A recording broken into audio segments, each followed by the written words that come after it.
오늘은 회당장 야이로를 조금 더 생각해 보도록 하겠습니다.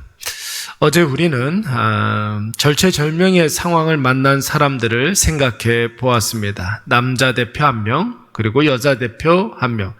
남자 대표는 누구였습니까? 회당장 야이로라는 사람이었고, 여자 대표는 12해 동안 혈루증을 앓던 여인이었습니다.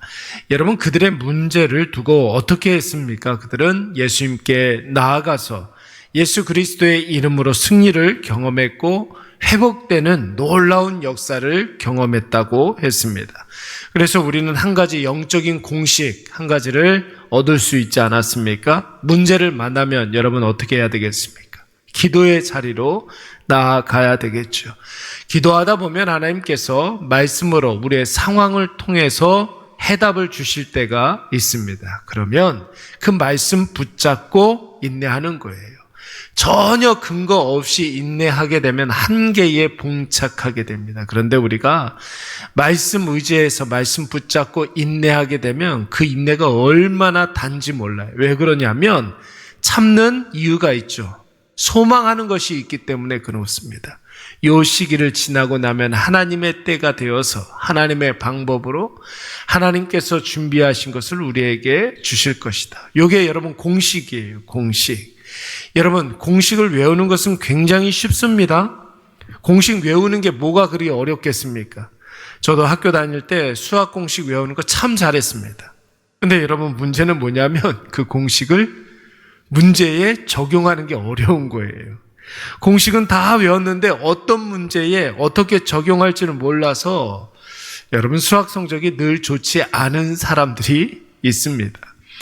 회당장 야이로, 사랑하는 딸, 여러분 무남동녀 외동딸이 죽을 병에 걸렸는데 아빠로서 어떻게 두 손 놓고 기도만 할 수 있겠습니까?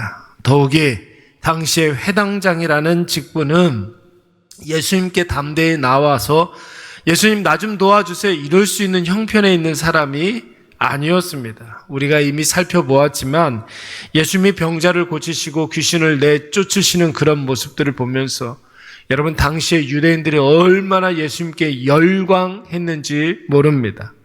여러분 반면에 유대인들이 예수님께 그렇게 열광을 하니까 종교 지도자들은 여러분 어떻습니까? 자신들의 기득권에 심각하게 위협을 느끼게 된 것입니다. 그래서 유대교 지도자들은 예수님께 앙심을 품기 시작했고 수단과 방법을 가리지 아니하고 계속해서 예수님을 공격했습니다. 억울한 누명을 씌우기도 하고 있지도 않은 이야기들로 모함을 하기도 하고 결국은 예수님을 죽이려고 했었던 사람들이 당시의 종교 지도자들입니다. 여러분 이 유대교 지도자들은 바리새인 서기관만 있는 게 아니에요. 사두개인 대제사장만 있는 것이 아니라 회당장들도 포함되어 있습니다. 교계의 분위기가 예수님을 배척하고 대적하는 입장이고 여러분 사회적인 분위기는 어떻습니까? 예수님을 굉장히 대스타로 여기는 그런 시기였습니다. 교계 윗선의 눈치도 봐야 하고 항상 접하는 회당장들은 여러분 계속 평신도들을 이렇게 접하는 사람들 아닙니까? 여러분 유대인들의 분위기도 봐야 하는 그런 사람이었습니다.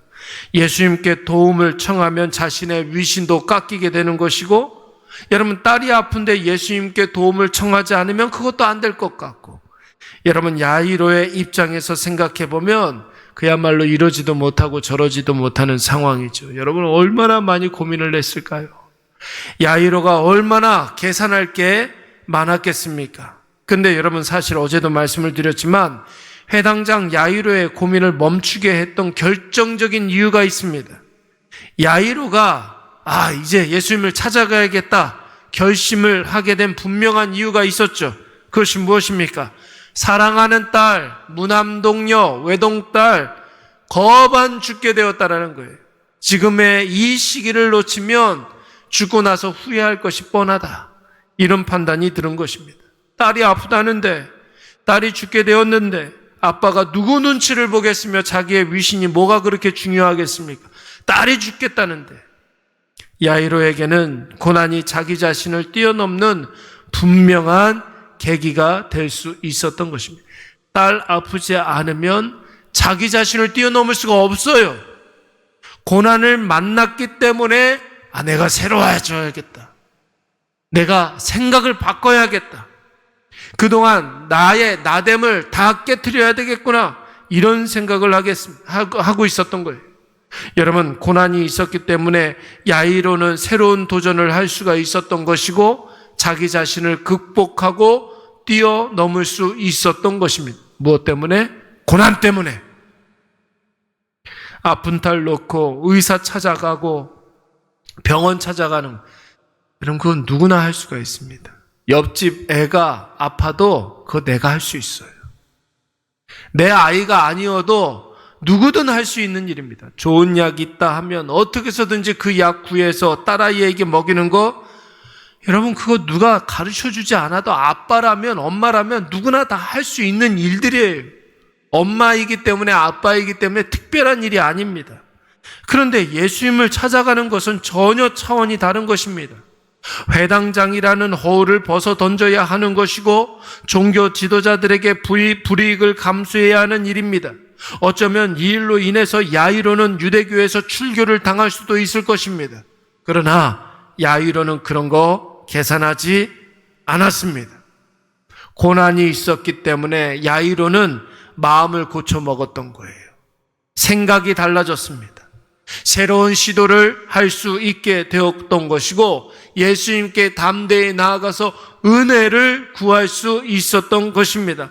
여러분, 그랬더니 야이로에게 어떻게 되었습니까?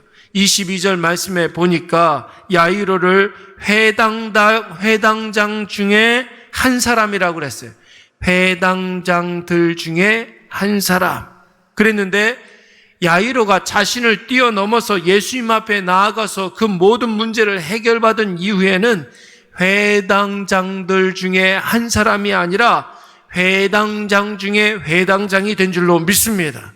여러분, 거룩이라는 것이 무엇입니까? 거룩, 구별된, 따로 구분해 놓은. 여러분, 왜 따로 구분해 놓았을까요?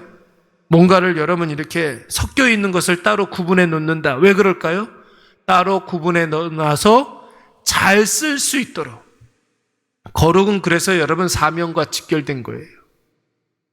거룩하다, 따로 구분해 놓는다라는 것은 이쁘게 따로 이렇게 진열해 놓는다는 뜻이 아닙니다. 여러분, 쌀하고 콩하고 섞여 있으면 콩을 따로 구분해 놔가지고 콩은 콩대로 쓰고 쌀은 쌀대로 쓰기 위해서 구분해 놓는 것 아닙니까? 쓰기 위해서. 우리를 하나님께서 거룩하게 따로 떼어 놓는 이유는 저것과 다르게 쓰기 위해서 우리를 따로 구분해 놓는 거예요.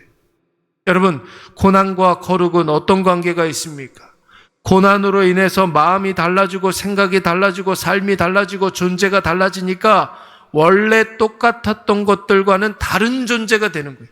회당장이 다른 존재가 되었어요. 여러 회당장들 중에 한 사람, 그들과 다를 바가 없었던 사람인데 이제 예수님에게만큼은 다른 존재가 된 것입니다. 사랑하는 여러분, 세상의 수많은 사람들 중에 저와 여러분이 예수 그리스도를 믿어서 하나님의 자녀가 된 것은 기적 중에 기적입니다.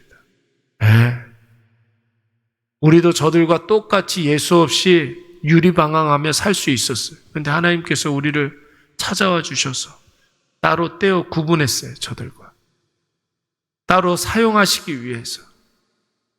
여러분, 수많은 성도들 중에 그러나 우리는 수많은 사람들 가운데 한 사람으로 남으면 안 된다는 것이죠. 그래서 우리가 혹시 때때로 고난이 오게 되면 하나님께서 우리를 새롭게 하심으로 우리를 따로 떼어 사용하시려나 보다. 여러분, 이렇게 생각하시기 바랍니다. 그 고난을 통해서 우리가 한 단계 더 도약할 수 있어야 될 줄로 믿습니다.